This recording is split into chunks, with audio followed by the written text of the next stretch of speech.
buenas tardes a todos, bienvenidos a Pep Talks.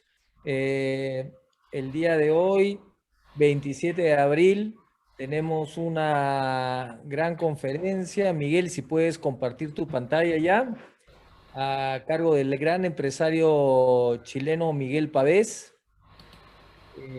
quien nos va a dar una charla el día de hoy, cuyo título es Mantener el control financiero y administrativo en el crecimiento.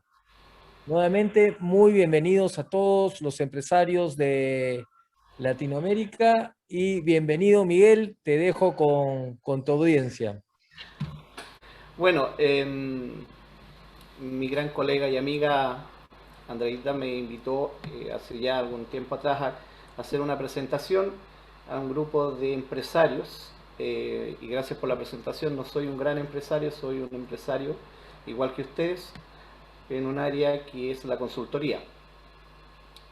La presentación que les voy a hacer y la verdad que esto hubiese sido interesante hacerlo en términos de conversación, pero dado los tiempos debe tener una estructura y por lo mismo vamos a tocarlo en esos términos, y esto es respecto al control financiero y administrativo en el crecimiento de una empresa. Yo me imagino que muchos de ustedes tienen experiencia en esto, muchos van a conocer conceptos que vamos a repasar, pero que yo pienso que no está de más volver a verlos y volver a sentir lo que significa, y probablemente algo se nos va a quedar y podemos volver después atrás si ustedes estiman pertinente. Primero, ¿por qué es importante este tema? ¿Ya? Es porque en realidad somos todos un grupo de empresarios que pretendemos que nuestros negocios crezcan en el tiempo y ojalá que sea lo más rápido posible, porque también mucho asesoramos a terceros y también asesoramos a nuestra empresa. Somos asesores permanentes de nuestras empresas, grandes, pequeñas y medianas, porque toda startup o toda empresa que inicia su actividad, el objetivo es vivir y sobrevivir financieramente. Si no tenemos una sobrevivencia financiera, los negocios se nos pueden acabar también en forma muy rápida. Porque el 80% de nosotros, y yo creo que más, ¿ya? Vamos a volver a crecer después de este evento que tenemos pandémico, donde más que nada lo que ha prevalecido es el decrecimiento de las empresas más que el crecimiento.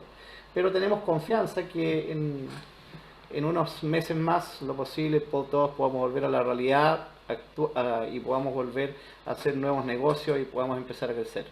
Y también porque, como a todas las personas, el control financiero de nuestras empresas, cuando lo tenemos bien controlado, nos permite pensar y nos permite dormir bien. Y eso creo que todos vamos a estar de acuerdo. Entonces, para entrar en este tema tenemos que tener algunos conocimientos básicos para lograr este control financiero y también administrativo. Y ya vamos a ver la relación. Entender, por ejemplo, qué es una estructura organizacional es súper importante. Es decir, no puedo entrar a tener un negocio sin entender las estructuras mínimas de una organización. Conocer el idioma contable, que es elemental. Tanto elemental en el sentido de conocerlo como el idioma contable elemental en lo básico, ¿ya? Saber identificar las debilidades de control financiero que voy a tener en mi empresa o que las tengo, tanto en la parte financiera como administrativa, y definir algunos recursos de control, entenderlo. Potenciar aspectos de control con herramientas adecuadas de seguimiento, es decir, aquí no solamente debemos pensar que debemos controlar, tenemos que utilizar herramientas que nos permitan hacer un seguimiento rápido de todas las desviaciones y todo lo que queremos tener controlado. Un poco de conocimiento en finanzas como mínimo, ¿ya? Y un buen apoyo administrativo en el control de bancos. Y para eso, para hacer muchas de estas cosas, cuando yo no conozco aspectos como estos, tengo que hacerme asesorar y hacerme asesorar por un buen asesor.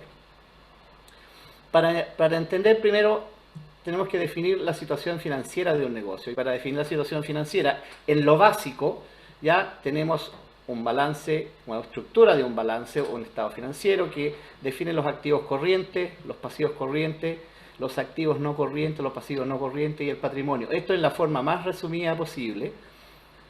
Y después vamos a entrar a detallar algunas cositas específicas de ahí, para que vayamos entendiendo. Identificar los progresos de la administración y que presentan sus resultados, es decir, la utilización de estos activos y la inversión a través de los pasivos que tengo que obtener resultados en mi operación. Entonces, ¿qué nace aquí? Nace un detalle de los ingresos menos los costos, una utilidad bruta. Nacen los gastos de operación, la utilidad operacional, los cargos no operacionales, utilidades ante de impuesto y, por supuesto, el impuesto que le debemos pagar a nuestro tata fisco, decimos nosotros, a nuestro socio fisco, para llegar a una utilidad neta. Y después de todo esto, que ya son datos, son hechos, son datos concretos, contabilizables, hechos económicos transformables, se empiezan a generar algunas combinaciones de hechos, tanto registrados como no registrados, para llegar a los flujos de la operación, los de inversiones, los de financiación. Entonces, ¿qué se hace acá? Se utilizan algunas convenciones contables, algunos principios de general aceptación en todos lados, y también se incorporan ciertos juicios personales, lo que muchos llaman como la contabilidad creativa. Pero tenemos que tener cuidado con el concepto de contabilidad creativa, porque se utiliza muchas veces cuando la contabilidad pasa a ser la mente del empresario y trata de contabilizar cosas que en realidad no son contabilizables. Acá la contabilidad creativa en el sentido de poder determinar algunos movimientos que no necesariamente están en los balances. Entonces, con eso generamos los flujos de operación, ¿no es cierto?, a través de la utilidad y depreciaciones operacionales, menos los impuestos, que siempre los vamos a pagar. Los flujos de inversión, ¿en qué estamos invirtiendo? ¿Cuál es la inversión de los activos fijos que tengo? Y flujo de financiación, ¿cómo obtengo las deudas? ¿Cuál es el flujo de las deudas? ¿Cómo las pago? ¿Cómo pago el flujo de capital a los accionistas? A través de las utilidades que después obtengo como netas. Y los flujos no operacionales para llegar a la caja final. Y ojo, esto es concepto de caja desde el punto de vista de disponibilidad, que esto puede en los estados financieros estar presentados como bancos. Si ustedes ven la relación de la línea, dice, las relaciones de la línea aquí dicen que el patrimonio se relaciona con la utilidad neta, luego los gastos operacionales y utilidad operacional se relaciona con la utilidad y con la presentación de los flujos que tienen al lado derecho, y luego todo esto, el saldo de caja, se refleja en el balance en los activos corrientes, es decir, en lo que yo les indico, la cuenta corriente de los bancos. Caja como concepto genérico, bancos como concepto real. Y para entender esto rápidamente tenemos que saber también leer, y rápidamente, aunque no seamos contadores, somos empresarios, somos personas que estamos frente a nuestro negocio, pero necesitamos tangibilizar los números y los hechos económicos. Y para eso tenemos que aprender y entender los estados financieros, lo mínimo, ¿ya? Comenzar identificando cuáles son las operaciones operativas y cuáles son las operaciones financieras de la empresa, qué activos posee, formas como han sido financiados, eso lo tengo que saber.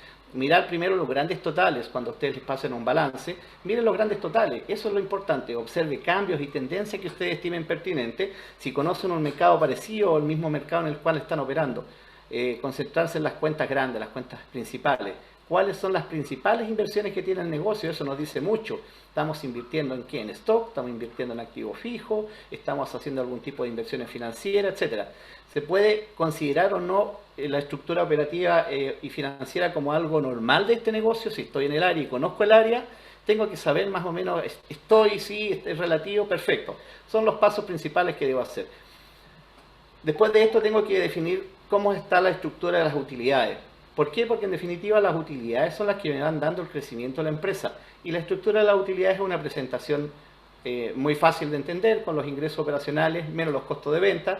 Eso me genera una utilidad bruta que por lo general todos llamamos como margen bruto. Se habla de margen bruto, se habla de utilidad bruta.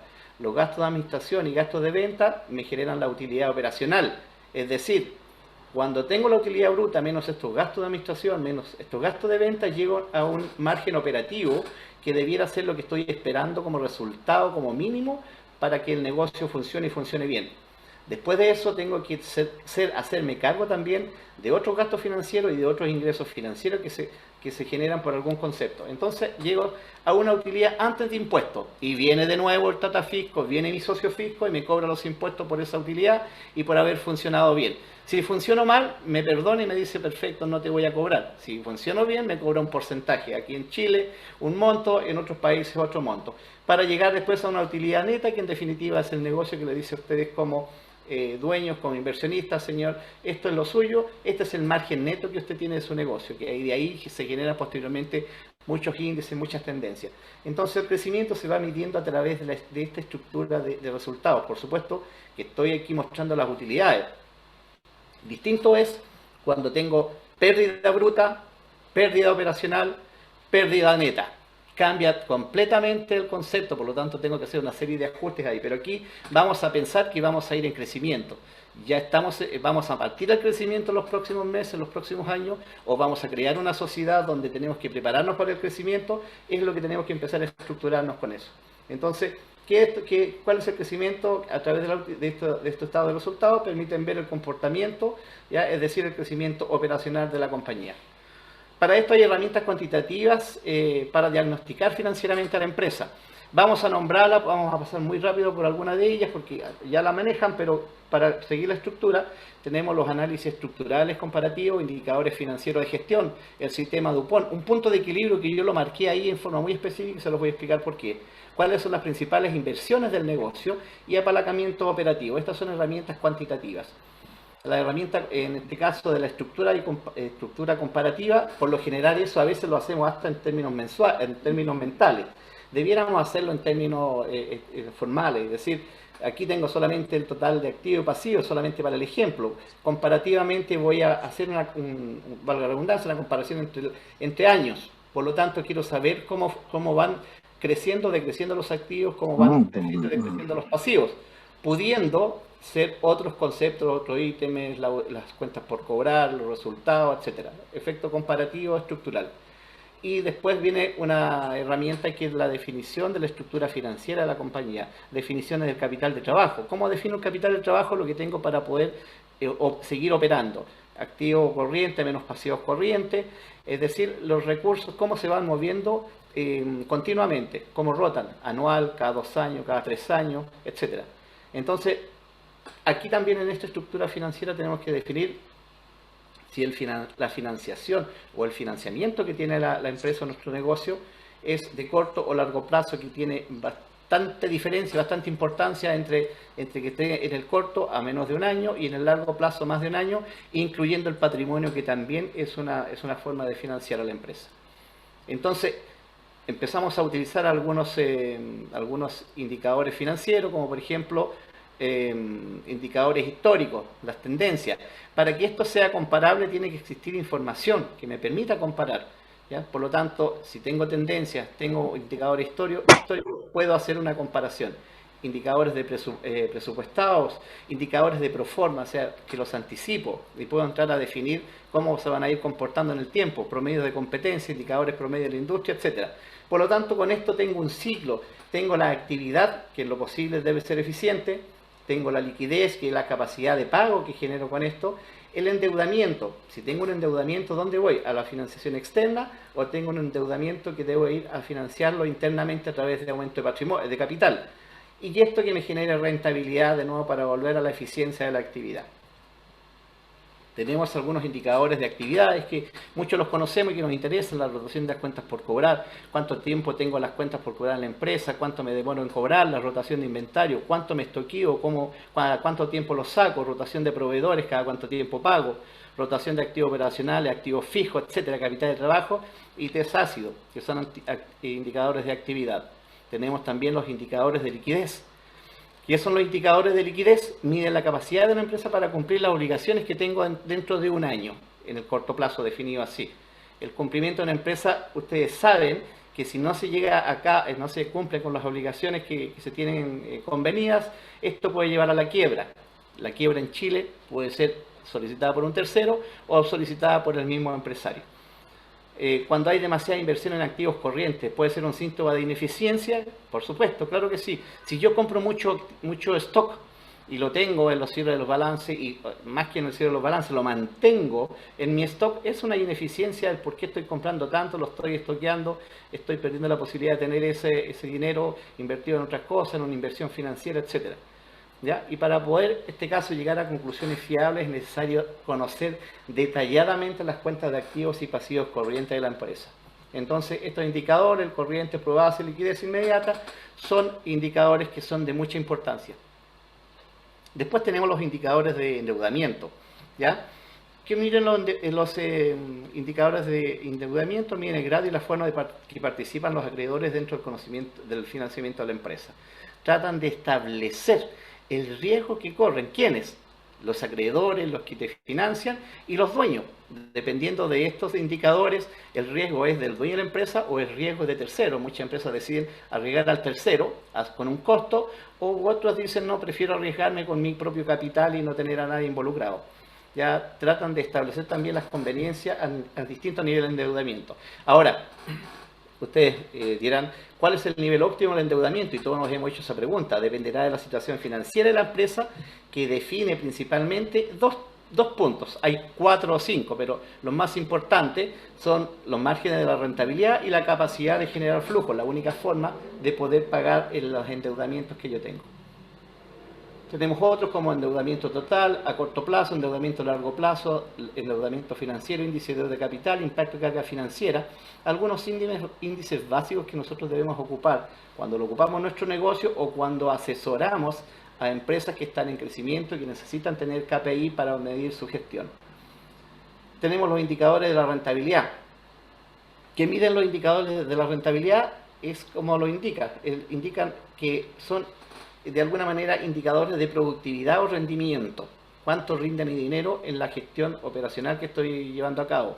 Miden la efectividad de la administración para controlar los costos y los gastos. Es decir, aquí el que tiene buen control de costo y buen nivel y buen control de gasto va a tener mejores índices de rentabilidad. Y en este caso, los inversionistas que buscan mediante estos indicadores de rentabilidad analizar la manera como se produce el retorno del monto que han invertido en la empresa. Algunos de ellos son los margen bruto de utilidad, margen operacional, margen neto de utilidad, utilidad por acción, etc. Tenemos otra herramienta que es el sistema DuPont, no lo vamos a tratar, que es bastante extenso, pero solamente decirles que es una forma de integrar indicadores financieros. Ahí hay una combinación de indicadores y tiene tendencia, pero eso es mucho más trabajoso. Yo me detuve y marqué el punto de equilibrio, ya, porque es muy importante en un negocio determinar cuáles son los puntos de equilibrio, es decir, cuando los ingresos cubren los costos fijos y variables, es decir, yo debiera definir mi punto de equilibrio es cuando no tengo ingresos ni pérdida, ¿ya? Y estoy calzado, estoy justo entre los ingresos y los costos. Tiene sus riesgos, tiene sus pros, tiene sus contras, etcétera, pero nosotros debiéramos definir un punto de equilibrio. Y yo creo que es lo primero que hace el empresario cuando dice, bueno, voy a tener este nivel de costo y para eso tengo que vender tanto, y empiezo a trabajar para vender y poder lograr ese punto de equilibrio. Entonces, ¿qué hace esto? Hace una relación entre la utilidad y los costos directos e indirectos, ¿ya? Relacionándolos con las políticas de los precios, los productos, los volúmenes de que tengo que vender, etcétera, cuando son productos. Cuando son servicios, algo parecido, pero con un tema un poco más blando. Por lo tanto, ¿qué permite este punto de equilibrio? Permite que la empresa determine el nivel de operaciones que debe mantener para cubrir los costos operacionales. Perfecto, lo sabemos. Permite evaluar la rentabilidad o la falta de rentabilidad de diferentes niveles de venta. Sí, perfecto. Es una forma de ir definiendo si los productos, la área de negocio son las que corresponden o no y qué son las que están rentando. El punto de equilibrio en este caso está muy cercano, muy relacionado con el concepto de apalancamiento operativo. Entonces, hay algunos tips que se deben considerar en el crecimiento. Por ejemplo, yo conozco muchos empresarios que dicen tener su negocio en la mano, dicen tener un manejo y un control de negocio en su mente, pero cuando nosotros les pedimos el plan de negocio, no lo tienen. No, dicen, si yo manejo el negocio, yo lo conozco, no tengo necesidad de hacerlo. La verdad que la experiencia me dice que aquel negocio que no tiene un plan de negocio estructurado y detallado va al caos. Entonces es súper importante hacer algo muy detallado en cantidad de años, cuánto lo quiero rentabilizar, cuáles son mis unidades de operaciones, cuál es mi negocio, hacia dónde voy, qué voy a hacer si me sucede algo que no esperaba. Por lo tanto, tenemos que hacer una revisión permanente del plan de negocio y hacer todas las rectificaciones o ampliaciones que sean necesarias. Esto es un trabajo que debemos hacer nosotros en forma permanente. Confección de presupuestos anuales o semestrales. Ya muchos dicen, no, yo hago un presupuesto mensual. Perfecto, haga un presupuesto mensual, pero haga algo serio en términos anuales como mínimo y en términos semestrales, porque eso es la única forma de saber si se van a ir cumpliendo las metas que están definidas en el plan de negocio y están logrando ustedes lo que quieren de su actividad. Revisiones permanentes de este presupuesto. Muchos hacen el presupuesto y lo hacen por cumplir. Y dicen, no, si este es el presupuesto, pero no lo revisan durante todo el año, llegan al final y dicen, mira, no cumplimos con el presupuesto. Pero el presupuesto también se puede ir modificando, se pueden hacer rectificatorias sobre las bases que ustedes ya tengan o hechos conocidos, corrección, revisión de índices, ratios, tendencias, que es un poco lo que pasamos anteriormente. Control diario del cash flow. Esto es de vital importancia. Si yo no tengo un control diario de la caja, del cash flow, probablemente se me van a pasar muchas cosas, probablemente voy a invertir en muchas cosas que no tienen sentido, voy a salir de los niveles del presupuesto que tengo. Esto es una tarea diaria y algunos empresarios olvidan esto y creen que porque tienen la chequera en su poder, el cash flow lo tienen cubierto. No es así. Hay que definir hay que analizar y definir cuáles son las desviaciones en los flujos que se esperaban, revisiones de balances y cuentas. Esto es súper importante. Si yo no, como ya les dije al principio, la estructura de financiación o de financiamiento de activos está en un balance y el balance lo tienen que conocer y tienen que conocer el detalle de las cuentas, no un mayor. Un mayor me dice muchas cosas, tiene que ser un análisis contable adecuado, que sea analizable. Aquí hay un dato súper importante, que son los datos fidedignos y un buen servicio contable o un buen contador. Muchos contadores tienen la tendencia de sacar un balance al año. No, el balance se saca en términos estrictos. En Chile la obligación es día a día, eso es lo que dice el código de comercio, pero en realidad el balance como mínimo debe ser emitido una vez al mes y ese balance una vez al mes tiene que ser revisado por el dueño de la empresa y el dueño de la empresa tiene que entender el balance, tiene que entender qué tiene como activo, qué tiene como pasivo, cuáles son sus obligaciones, todo tiene que estar reflejado ahí. Tienen que tener un buen asesor tributario. Grandes errores de las pequeñas y medianas empresas es que muchos empresarios tienden a pensar que conocen el tema tributario de sus países, de sus áreas o de sus negocios, pero la verdad que la parte tributaria en cualquier parte del mundo tiene variaciones en forma permanente. Acá nosotros en Chile tenemos modificaciones a la modificación de la modificación de la modificación. Y la verdad que si nos dedicamos como empresarios a buscar el significado de eso, podemos entenderlo, pero nos vamos a gastar un tiempo enorme, nos vamos a desviar del objetivo principal, ¿ya? Traigamos a un asesor tributario que nos ayude en estos conceptos, que nos ayude a entender como mínimo. Y la verdad que auditoría anual, hoy en día ya no es el concepto de la auditoría que uno pedía a las Big Four. Cuando uno estaba en las Big Four, el concepto de cuando te nombraban auditoría era, el auditor, no, primero me va a salir muy caro y segundo, no, son pesados, etcétera, etcétera. Entonces, como pequeño empresario, como mediana empresa, decidía no auditar. Hoy día la tendencia es distinta. Hoy día la función del auditor es una función de apoyo. Al auditor hay que sacarle provecho. El auditor tiene que dentro de su programa de trabajo revisar las áreas de negocio, tiene que revisar el área de cuentas corrientes, tiene que revisar el endeudamiento, una serie de cosas. Y el auditor, como pasa por muchas empresas, tiene un poco más de conocimiento y hay que pedirle ayuda y pedirle la carta de recomendaciones donde ellos observan que han encontrado que no corresponde y pedirle las observaciones y pedirle las posibles sugerencias para solucionar los problemas. Ya no es un tema de gran empresa, es un tema de toda empresa las auditorías. Pueden auditar áreas específicas, quiero auditar cuentas por cobrar solamente, no tengo para qué hacer auditoría del estado financiero. Tengo dudas en la caja, algo está pasando, algo no me cuadra, perfecto. Pido una auditoría de la cuenta de caja. Tengo dudas en las obligaciones que tengo porque en realidad me aparecen deudas del banco que no tengo contabilizadas. Pidan auditoría de las cuentas de pasivo, las cuentas bancarias, etc. Y una serie de cosas más. También es importante indicarles que Miguel, los temas... Miguel, ¿sí? ¿cómo estás? Nos queda un minuto. Vamos a acelerarlo. ¿Ya? La entrega de la administración y temas especiales a quienes saben, no intenten hacer todas las decisiones técnicas, es imposible que ustedes lo sepan todo. ¿Ya? Si algo no sucede en relación a la meta, cambien la meta, no cambien la meta, modifíquenla, pero no pierdan la esencia de la idea principal. Lo mismo suele suceder en todos los que es organización interna, organización financiera y todo. El libro de bancos diarios es fundamental. ¿Qué significa ejecutar? ¿Qué no significa, perdón? Ejecutar significa controlar. El libro de banco se tiene que controlar diariamente. Ustedes pueden ir a la página kingston.cl, que es mi firma, ¿ya? Y pueden encontrar también algo que coincidentemente este mes levantamos, nosotros levantamos una revista que es todos los meses y toma un tema. El tema de este mes fue la pequeña empresa, la pyme. Y si ustedes se pueden dar uno de los temas, está la auditoría de la pequeña empresa, está muy interesante el tema. Hay un artículo de Pymes en Pandemia, cuestión de mentalidad, escrita por la señora Andrea Pino de Acting Coach, que está con nosotros acá. Y tenemos algunos otros títulos como No tienes el dinero si vas a montar una empresa. Bueno, cualquiera de esas dudas están en esa revista, vayan a ella, es bastante interesante. Me aceleré lo que más pude. Muchas gracias, Miguel, muchas gracias. Haber aportado en algo, preguntas que tengan, por favor. Sí, justamente pasamos a las preguntas. ¿Alguna pregunta que le quieran hacer a Miguel?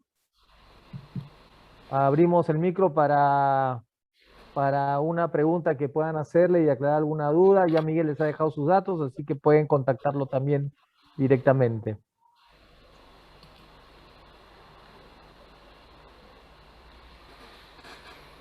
¿Quedó todo muy claro o la verdad que demasiado básico y dicen, perdimos el tiempo acá? No, los comentarios son muy buenos. Muchas gracias. Información se la puedo pasar a nuestro... están pidiendo información que les pases a sus correos. Gran ayuda, excelente plática, excelente conferencia, muy importante, muy buenos comentarios, Miguel. Acá hay una mano levantada, perdón. Tenemos una pregunta de John Barragán, va a ser la única pregunta por cuestión de tiempo, así que John, puedes abrir tu micro y hacer la pregunta a Miguel. Gracias. Más que pregunta, es realmente agradecerle a todo el equipo. Hoy le tocó a Miguel, todo no lo sabemos, ¿verdad? Y bueno, agradecerles. Yo particularmente aprendí algunas cosas bastante interesantes hoy que no sabía, otras que pues sí las sabía, pero nada más que preguntar es agradecer. Agradecerle a todo el equipo de PepLatam y a todos ustedes. Muy amable, gracias. Gracias a ti, John, muy amable. Muchas gracias. Antes de cerrar, una pregunta de Patricia, te traslado, Miguel. Patricia Velázquez te pregunta, ¿qué incidencia puede tener la contratación de tantos profesionales para una pequeña pyme? La verdad que yo lo veo positivo, no significa tanto, yo creo que tienen que ser lo justo y lo necesario. Hoy día hay un concepto que se llama uberización y la uberización ayuda mucho al pequeño empresario. Tienen que saber contratar y a quién contratar y a los precios adecuados. Digamos. Yo creo que es más que nada beneficioso. Excelente, Miguel. Muchas gracias. Hay algunas preguntas que se han quedado ahí.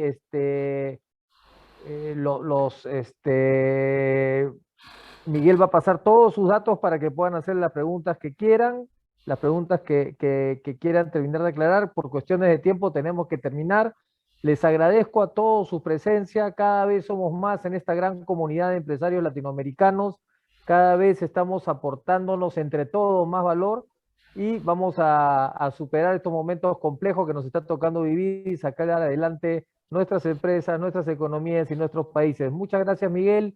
Gracias, Luis, por la oportunidad. Muy amable a todos y a disposición, estamos en el grupo.